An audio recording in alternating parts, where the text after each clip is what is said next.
He has been the heir apparent to that political legacy. I think we're going to see a second wave of Trudeaumania sweep this country. Mm-hmm. And there's a possibility, that's for sure. And here's how I interact with this situation, Mike. As you know, I'm a member of the NDP, and I have been in order to participate in their leadership race. Now I have waited for this announcement so that the next day I will become a member of the Liberal Party to participate and vote for Justin Trudeau as leader of the Liberal Party. Because, as I've mentioned before on the show, I interface with democracy in any way I can. If there's something to vote on, I want to vote on it. Like, I want to vote on stuff like going to war with Iran. I want to vote against that. You know what I mean? I want to vote against this European Union free trade deal that Stephen Harper's negotiating secretly. I hear you wherever you have a chance. Basically, my point is I want to vote on stuff all the time.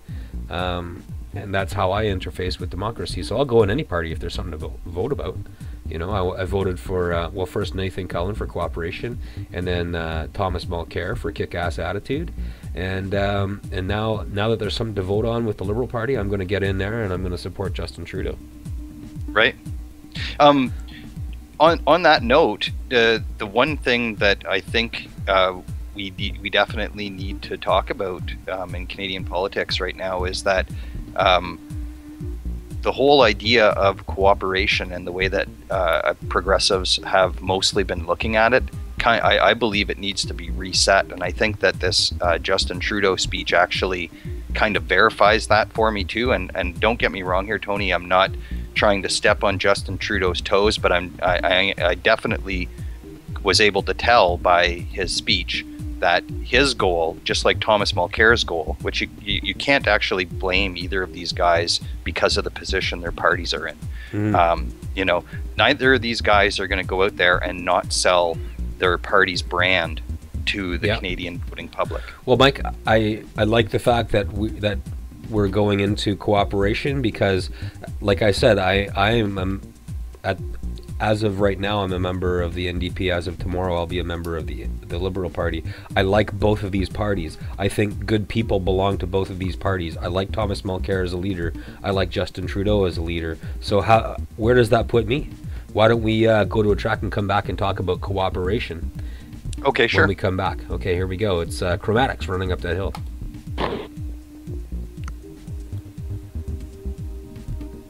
Just coming up anytime now. Come on, Chromatics. Let's go. A little bit of coaxing should get them there. Yeah.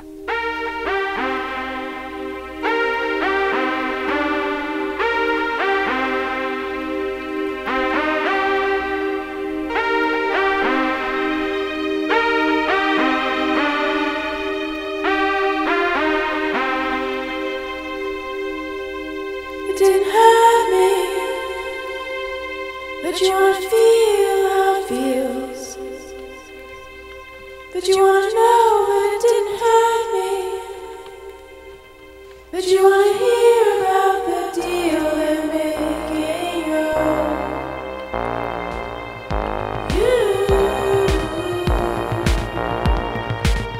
It's you and me. It's you and me. What can I be? If I only could make a deal with God, like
That was the Chromatics with Running Up That Hill. How's it going, Mike? Not too bad. So we were talking about cooperation. Right. So I suppose that the biggest thing that Justin Trudeau's announcement for Liberal leadership, his Liberal leadership bid, means to me, and again, you know, I feel kind of, in some ways, I feel silly because he's only in the leadership race and he hasn't won it yet. But then there's another part of me that realizes that there's like it's a 95% chance that he's going to win. So I think it's fairly safe to consider this being a new plateau in the whole discussion of cooperation. And if I go back and I look at the nature of the way that this whole conversation began, you know, first of all, I would say it starts with Stephen Harper, of course, scaring the shit out of every progressive in Canada. You know, there's without a doubt. That's when he got his majority, everything that people, you know, said, you know, even some of the, you know, maybe not the worst right-wing social commentary that people had suggested, you know, but I mean, his environmental record. Yeah, I know you're saying, Mike, but basically, I'd like to paraphrase by saying, if a person says they're a progressive in this country, okay, and doesn't believe that the most important task that faces progressives in this country is to remove Stephen Harper and the HarperCons from office, that person is lying about being a progressive. Exactly. I mean, and that's where I've come to see too, and I think so many other people have. Then, of course, we had the NDP leadership race, and Nathan Cullen gained really serious traction by talking about the idea of joint candidate nominations between opposition parties. And that's why he was my first choice. Right. And I mean, and I'm so glad that Nathan Cullen opened up the whole idea of just cooperation in general, because I still honestly believe that we're in a position where as progressives, our future is less known. Even with a Justin Trudeau as Liberal leader, I'm still not certain that either party, the NDP or the Liberals, can gain enough seats to form, not let alone a majority, but even a minority government of their own. Well, here's the thing, Mike. The way I see it is, I really like the leaders.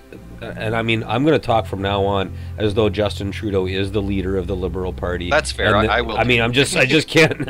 I just feels like a waste of time to do anything else, right? Yeah, exactly. If anyone runs against him at this point in time, if anyone else throws their hat in the ring, it's so that the Liberal Party can avoid the appearance of having a coronation, because that's bad for business. Do you know what I mean? You're going to see Justin Trudeau crisscrossing this country, fundraising, and it'd be also nice for him to have an excuse to do that, which is, you know, a leadership race. You may see one of his friends. I'm going to go out on a limb here and say his buddy Denis Coderre is going to go in, and they're close friends, and they're both going to be working for the greater good of the Liberal Party, with the understanding that Justin Trudeau will be their leader. Probably. That's my prediction. You just heard it here first, okay? Okay. Well, so I guess without a doubt, like we had said earlier, that now that we see Thomas Mulcair's leadership of the NDP and his position on cooperation, or official party cooperation, and we see Justin Trudeau and listen to some of the nuances in his speech. Some of the things he said in his speech weren't exactly all that nuanced. He basically caricatured or characterized the NDP as a party that is divisive, pitting provinces against provinces, and are in the thrall of union bosses. So I mean, we see Justin Trudeau in his speech tonight, his first official speech as a candidate for the Liberal leadership. He took the time to attack the NDP. This is something that I don't personally approve of. Like, I wish he could have just foregone that opportunity, but I do understand why he did it, because he needs to position his party relative to the two other parties, and he has to. Of course, and my bringing up these points here isn't not to step on Justin Trudeau's shoes. I'm trying to be realistic about cooperation, and I've always argued that I really didn't believe that the main party structures of either of these parties, the Liberals or the NDP, were ever going to officially cooperate with each Absolutely. other on their I own agree. accord. I agree with you on that account, Mike. Here's why. These parties are top-down hierarchies. People that join these parties and have ambition within these parties, that even the people that are working behind the scenes as part of the party bureaucracies, okay, these people are climbing a ladder, right? They like every step they take up, they like it a little bit better, and they're would you like to see your two ladders smashed together and half the people fall off? And you don't know where you're going to wind up on the ladder, but you're pretty damn sure on average people are going to move down, right? So people that control the party are interested in maintaining their position within it. And Absolutely. if you have, with cooperation, all that gets thrown into doubt.